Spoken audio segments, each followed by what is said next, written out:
Teacher instructs 7-year-olds not to use the word girl in order to be gender inclusive. Note well, gender inclusion means that there is no room for girls anymore. I'm Dr. Duke, she's Katie, and this is the Dr. Duke Show.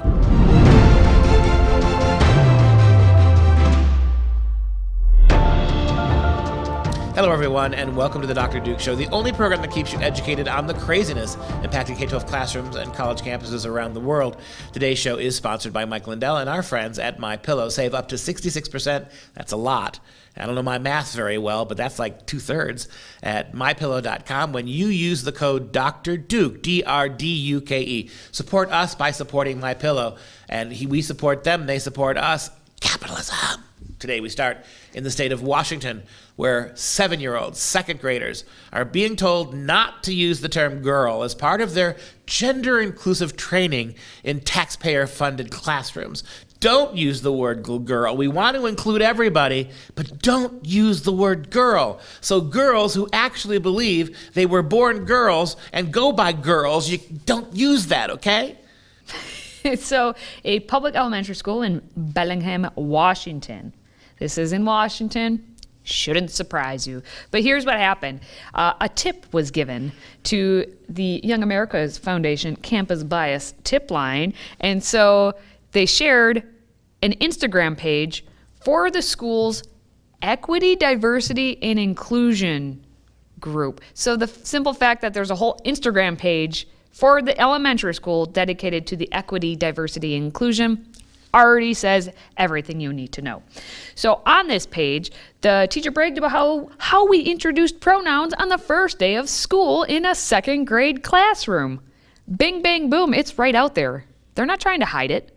They're showing you how we introduce pronouns on the first day of school in a second grade classroom and how much they are just so, peachy keen and excited about it. Now, so what happened, they say, when we first sat down to morning meeting, I introduced myself by saying, my name is Miss Butler, and I will be your second grade teacher this year. You know what? So, before you continue, they are destroying gendered pronouns, but she has no problem using Ms.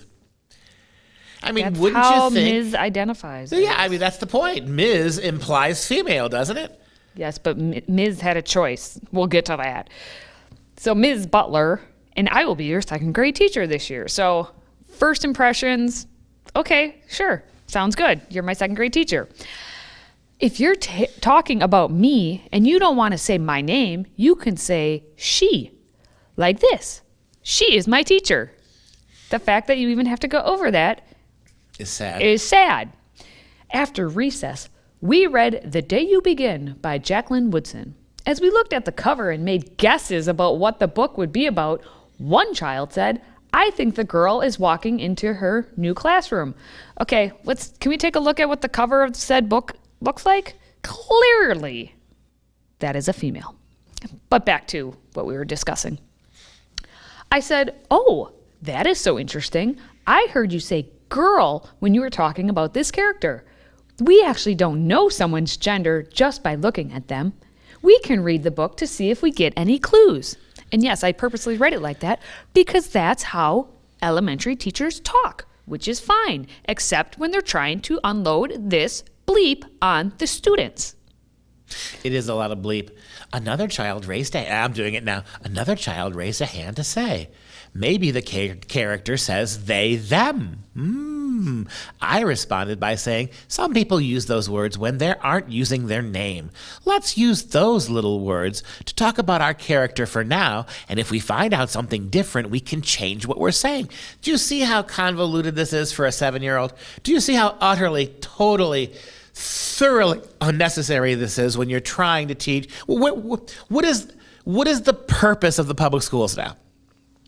It's not to facilitate learning. It's to force kids into a way of thinking before they're old enough to really think, to force kids into a way of reasoning before they've reached the age where they can reason independently. This is brainwashing nonsense here. Why are you not teaching the real serious aspects of of education that you would teach at that young age, right? Right after recess, this is the book we read, right? So what does your day consist of other than ushering in your own politics upon these children? And how far are we away from having squads of academics going back to every meaningful book that a kid might encounter and changing the pronouns? We're there. I think at this point we are basically what we're doing there. now is we're not letting them read those books. Correct. We are withholding the important books of world culture because they're not woke enough. And we're replacing them with garbage like this, right? As we were wrapping up our short conversation about the book, one child remarked, "I think I figured it out. The girls have eyelashes and the boys don't, so she is a girl." A couple kids nodded in agreement, and so I said, "Look around the circle. Do the people next to you have eyelashes?" Notice how she says people. How can you know? See, she's got herself caught, right? She thinks she's so clever. Look around. Do the boys and girls all have eyelashes is what she implies. But clearly, based on at least the graphics in this book, the kids in the room who read the book had a way to determine things. Yes. They used brain power Yes. and were able to decipher between differences between a boy and a girl by simply looking. And this teacher cannot. And the woke illustrator actually distinguished between male and female by eyelashes, right? As you develop a gender-inclusive lens, there it is. Thank you, teacher, Ms. Butler. These teachable moments begin to present organic learning opportunities that you can harness at any time. Let's reread that one more time. As you develop a gender-inclusive lens, these teachable moments begin to present organic learning opportunities that you can harness at any time. This is it. In a nutshell, this is what they are going to quote unquote teach your kids. Gender inclusive lens. And let's talk about lenses, because what an awful metaphor, an analogy for what's going on here. But it also speaks the truth. When do you need lenses? When do you, as a human being, need to put lenses on your eyes? You do it when your eyesight is weak or broken, or when your eyes are out of alignment, or your eyesight has failed, right? You only use lenses because you can't see anymore what's in front of you. So the lenses distort reality so you can see what you need to see. And so when you call transgenderism a lens, the implication is that the kids can't see with their own eyes who a boy and girl is, and yet they can. Of course they can. And so the analogy is like having perfectly healthy eyes and then putting on somebody's glasses. What happens? What happens with these kids who can see perfectly well what a boy and girl is? What happens when you force these lenses on them? They see a distortion of reality. What you're doing is distorting reality for our kids. Or another way of that, to define that, is lying to them.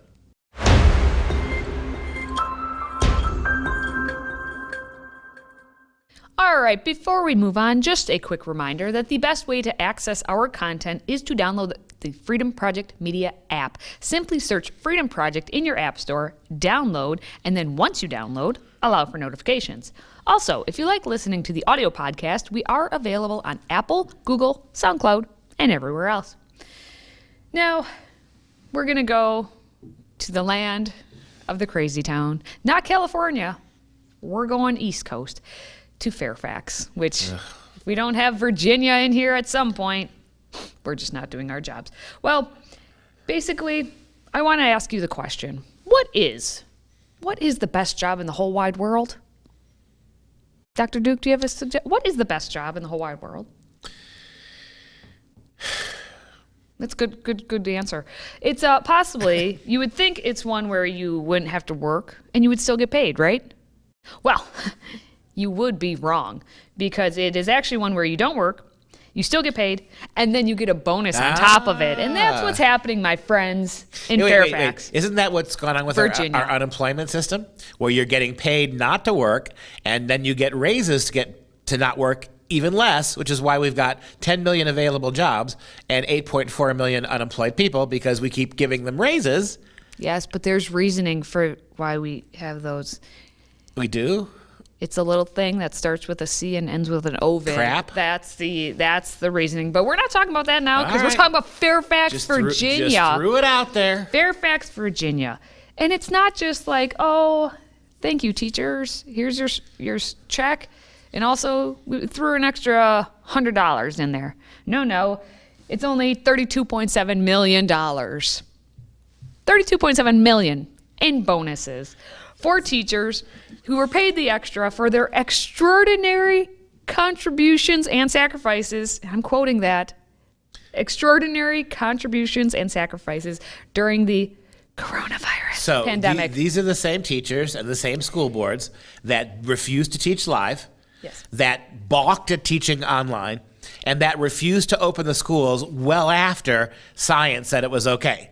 And for that, not doing their jobs repeatedly, in the defiance of what the scientific community was saying, they're getting $32 million in bonuses. $32.7 $0.7 million in bonuses. in bonuses for extraordinary contributions and sacrifices. And in What sacrifice? Fairfax, Virginia, they mostly were working from home. Yeah, what is the name one sacrifice these teachers made? They went home, they taught on their computers some of the time, they refused to open back up when it was safe to do so. What sacrifice did these teachers make? Anybody? Yeah. $32 million. 32.7. Because that 0.7 is 700. Yeah, it's a lot of money. That's still okay. Well, school board member Ricardi Anderson said that Fairfax County Public Schools allocated federal coronavirus relief funds to reward teachers, bus drivers, and other staff. District teachers lobbied successfully to keep schools closed. Yep. School district teachers lobbied successfully to keep schools closed, even after it was safe to reopen. As we all know, Fairfax County did not return to full in-person teaching during all of last year. So during all of last year, they were at home. So the bus drivers then are getting, which I'm okay with bus drivers getting paid more, but not after the school is to closed. The bonus. After the school is closed and there's no place to drive kids. We do have some dissent anyway. Dee O'Neill, a Fairfax County parent who leads the Open FCPS Coalition, says, quote, "The union members who push to stay home are not deserving of this bonus," unquote, in the understatement, Captain Obvious. All right? She said bonuses were appropriate for teachers who pushed to reopen schools and whose voices were drowned out by the lazy who wanted to stay at home. All right. Well, and I don't think she means donkey in terms of burrow, does she? Burrow. You would say burrow instead of donkey. Burrow. Anyway, here's a timeline of some other things. Fairfax Education Association President Kimberly Adams said at a January school board meeting that students should get the coronavirus vaccine before returning to the classroom. Though at the time, the FDA had only approved the Pfizer vaccine for students who were over the age of 12, and that was in May. Okay, so January, now we're in May. The Fairfax County School Board approved the district's plan to spend the $188.6 million it received in federal elementary and secondary schools emergency relief funds in July. And of that 188.6, 32.7, let's just give some bonuses out. Now, it is to note, I guess, the other allocated money that they had gotten from federal out of that 188.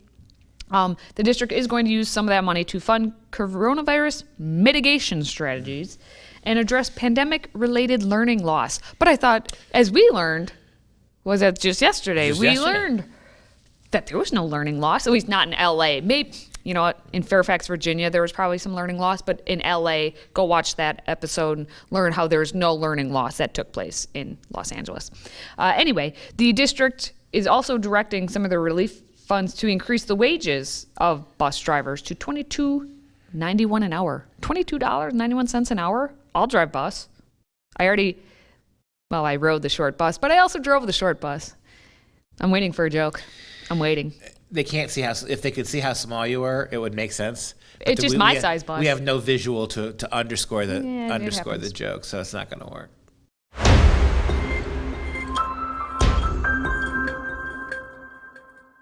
get out your pocketbook because it's being slapped around if you're in the state of Florida and you are involved with the school system. We reported on this actually a little while ago, and now it is coming to fruition, where Governor Ron DeSantis had warned school boards and administrators in the state of Florida that if they did not comply with the masking policy, which in the state of Florida is that masks cannot be made mandatory. This was done via executive order. So he's not saying you can't wear a mask, as the media likes to just, apparently everyone in Florida, no one has a choice. No one's allowed to wear a mask down there. Everyone, according to the media, that's everything is just bad down there, except it's not. The governor is just saying, leave it up to the individual person or parents of the individual student if they want to or not wear a mask. Okay.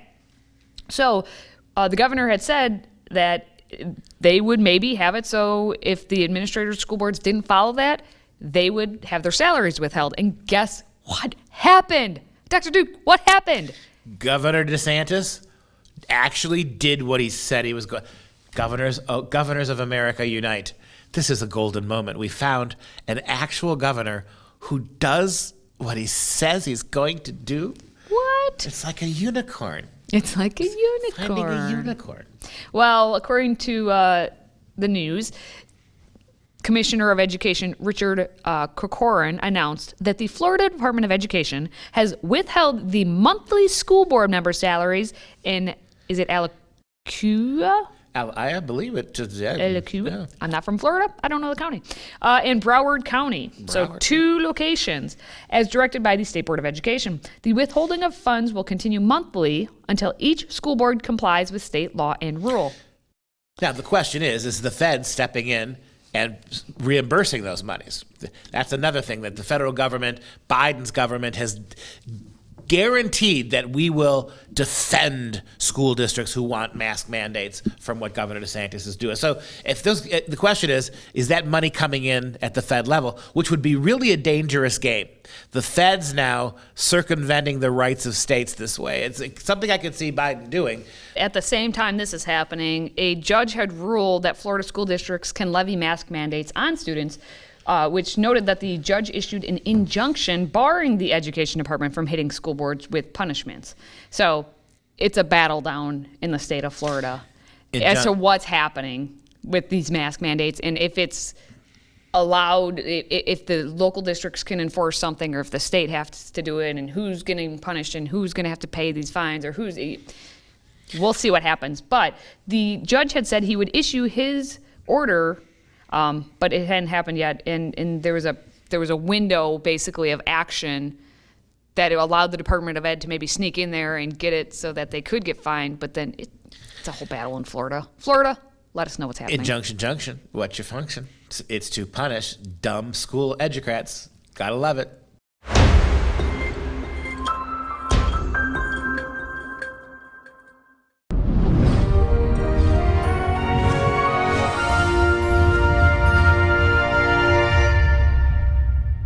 Time now for Instant Classics, and we are still talking about the great Raphael da Urbino, right? The great Raphael from the city of Urbino near Florence. One of the great painters of the Renaissance, and one of the great minds of what we would call the rise of the Renaissance, this change, this break with medieval thought and culture. Take a look at our picture for today. It's one of his best, I think. It maybe is perhaps one of my favorites. It's called The Transfiguration. It captures the moment where Jesus is transfigured on the mountaintop.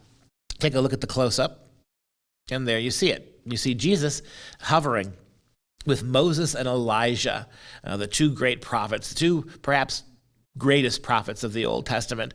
And there Jesus is bathed in supernatural white, the same way Moses and Elijah are. And there you have the apostles who are on the top of the mountain with them.